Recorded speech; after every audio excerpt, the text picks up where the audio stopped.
സാറേ. ആ വാടോ.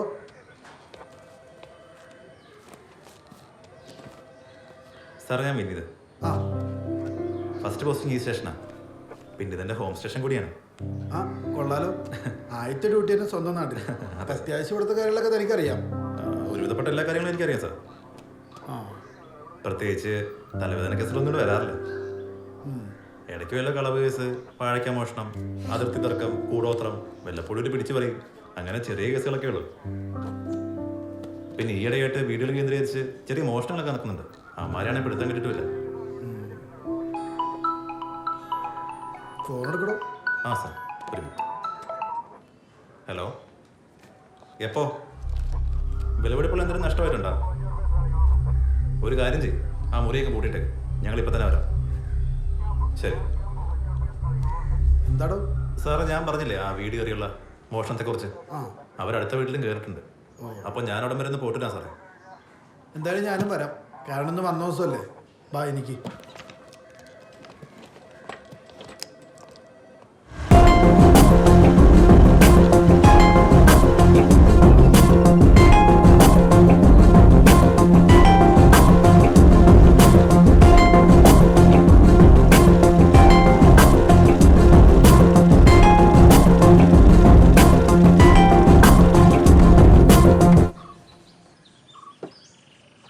എന്താടോ പേര്?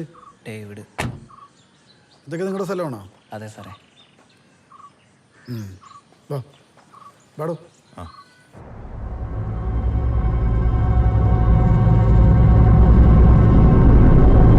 അത് ആ വീട്ടിൽ വേറെ ആളായിപ്പോയി. അത് ഞാൻ വേറെ ശരിയാക്കി തരാം. ശരി ശരി. എന്തോക്കി അകത്ത് തുറക്കടാ. ആ വേഗം ഇറക്കാൻ നോക്ക് ചെങ്ങായി. ഇറക്കണ്ട ആശാനെ. ഓ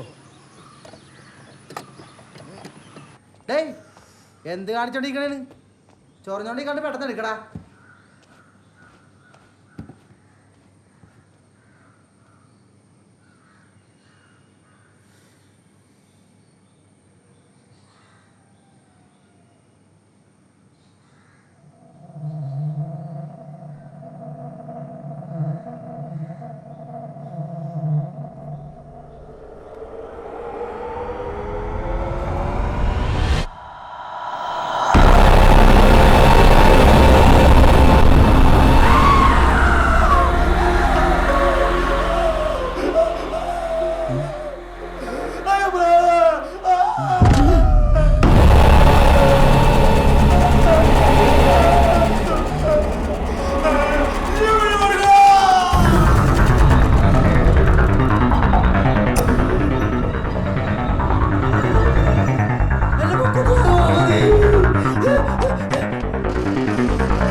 ഇവരെന്തോ നാട്ടുകാരുടെ ഇത്ര സുഹൃത്തുക്കളെല്ലാം തോന്നുന്നു.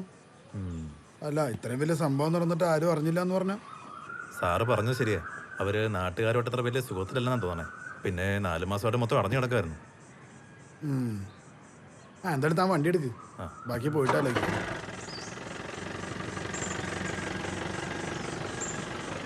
എന്തായാലും വന്ന ശേഷം കൊള്ളാം. മോഷണ കേസും കൊലക്കേസും. കൊലക്കേസ്? എടാ വാഴക്കൊലക്കേസ്.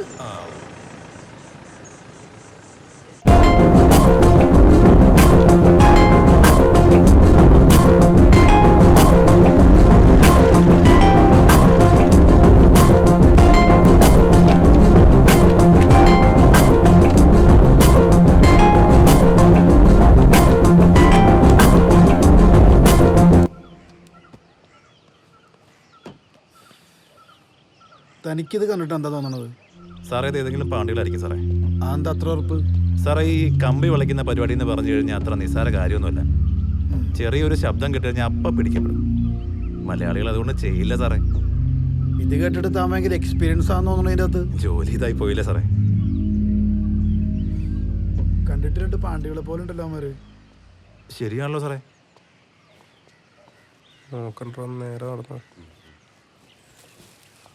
എവിടെ പോണ്? സാർ അവിടെ പണിയുണ്ട്. എവിടെ? ഇവിടെ അടുത്താ. ആ എന്താ ഇതിൻ്റെ അകത്ത്? ഒരു പണി സാധനം സാറേ. എവിടെയാ വീട്? ഞങ്ങളിവിടെ അടുത്താ. ഇവനെന്താ പാണ്ടിയാണോ? അല്ല സാറേ, മലയാളിയാ. ആ ഇവിടെ കിടന്ന് കൂടുതൽ ഇറങ്ങണ്ട, വിട്ടോ. വണ്ടി എടുക്കടോ.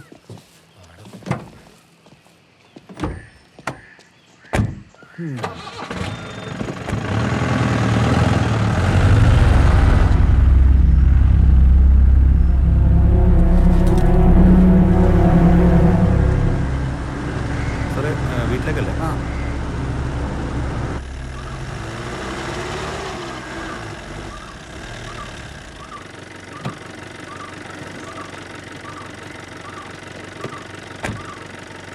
ശരി സാർ.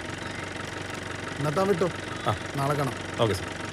അച്ഛാ ആ, അച്ഛന്റെ മോളെ വാ. എവിടെ ആ ശിവ, നിങ്ങളിപ്പോ എത്തി? ഞങ്ങൾ ഉച്ച കഴിഞ്ഞപ്പോ എത്തിയതാ. ഇവിടെ മൊത്തം അലങ്കോലമായിട്ട് കിടക്കുമായിരുന്നു. പിന്നെ ഞാനും അരിമോളും ചേർന്നാണ് ഒന്ന് അടക്കി ഒതുക്കി വെച്ചത് അല്ലേ? ആണോ? ഞാൻ ഒരുത്തനെ ഏർപ്പാടാക്കിയെന്നാണല്ലോ. ആഹാ, അവന്മാർ ഇത്ര നേരിട്ട് വന്നില്ലേ? ആണെന്ന് വിളിച്ചോട്ടെ. ഇനി ആരെയും വിളിക്കാൻ നിൽക്കണ്ട. ഓ ഞാൻ വന്നപ്പോ തുറന്നാ കിടക്കണ്ടായിരുന്നേ. ശിവയ്ക്ക് അറിയാലോ ആര് ചെയ്താലും എനിക്ക് തൃപ്തിയാവില്ല എന്നുള്ളത്. അതൊക്കെ പോട്ടെ, എങ്ങനെയുണ്ട് പുതിയ സ്റ്റേഷൻ? അതൊക്കെ പറയാം. നീ അതേ ഇവിടെ ഒന്ന് പിടിച്ച്. അച്ഛ പോയി കുളിച്ചിട്ട് വരട്ടെ? ഓക്കെ. ഞാൻ ചായ എടുക്കാം. ആ ആ.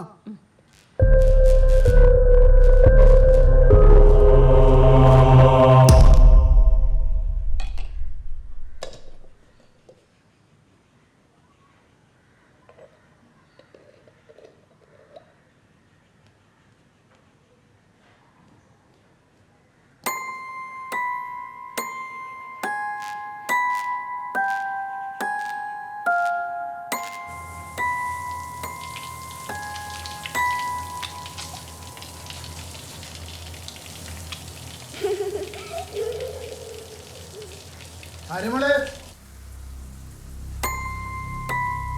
മോളെ.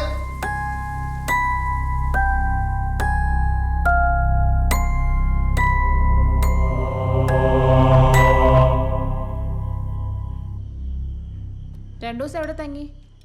ദേ ഇവിടെ ക്വാർട്ടേഴ്സില്. പിന്നെ ഫുഡൊക്കെ പുറത്തുനിന്നായിരുന്നു. അത് മോൻ കണ്ടാ മനസ്സിലാവുന്നുണ്ട് ഉറക്കൊന്നും ശരിയായിട്ടില്ല എന്നുള്ളത്. അതൊക്കെ പോട്ടെ, പുതിയ സ്ഥലം എങ്ങനെയുണ്ട്? ഓ അതൊന്നും പറയണ്ടടോ. സ്റ്റേഷനാണെങ്കിൽ പരമ ബോറ്. പിന്നെ സ്ഥലം കൊള്ളാം. നല്ല വായു, കാട്, പുഴ, മൊത്തത്തിൽ പ്രകൃതി രമണീയമായ സ്ഥലം. ആഹാ, നമുക്ക് ഈ സ്ഥലമൊക്കെ ഒന്ന് കറങ്ങാൻ പോയല്ലോ ശിവ. ജോലിയിൽ ആത്മാർത്ഥത തുടങ്ങിക്കഴിഞ്ഞാൽ എന്തായാലും സ്ഥലം മാറേണ്ടി വരും. ആ അതിനുമ്പ് ഈ നാടൊക്കെ ഒന്ന് കാണണം. പിന്നെ ആര്യമോളി പറയുന്നൊന്നും കേൾക്കുന്നില്ലേ? അച്ഛൻ്റെ കൂടെ കറങ്ങാൻ പോണ്ടേ? പോണ്ടേ? ആ ദേ കഴിക്ക്.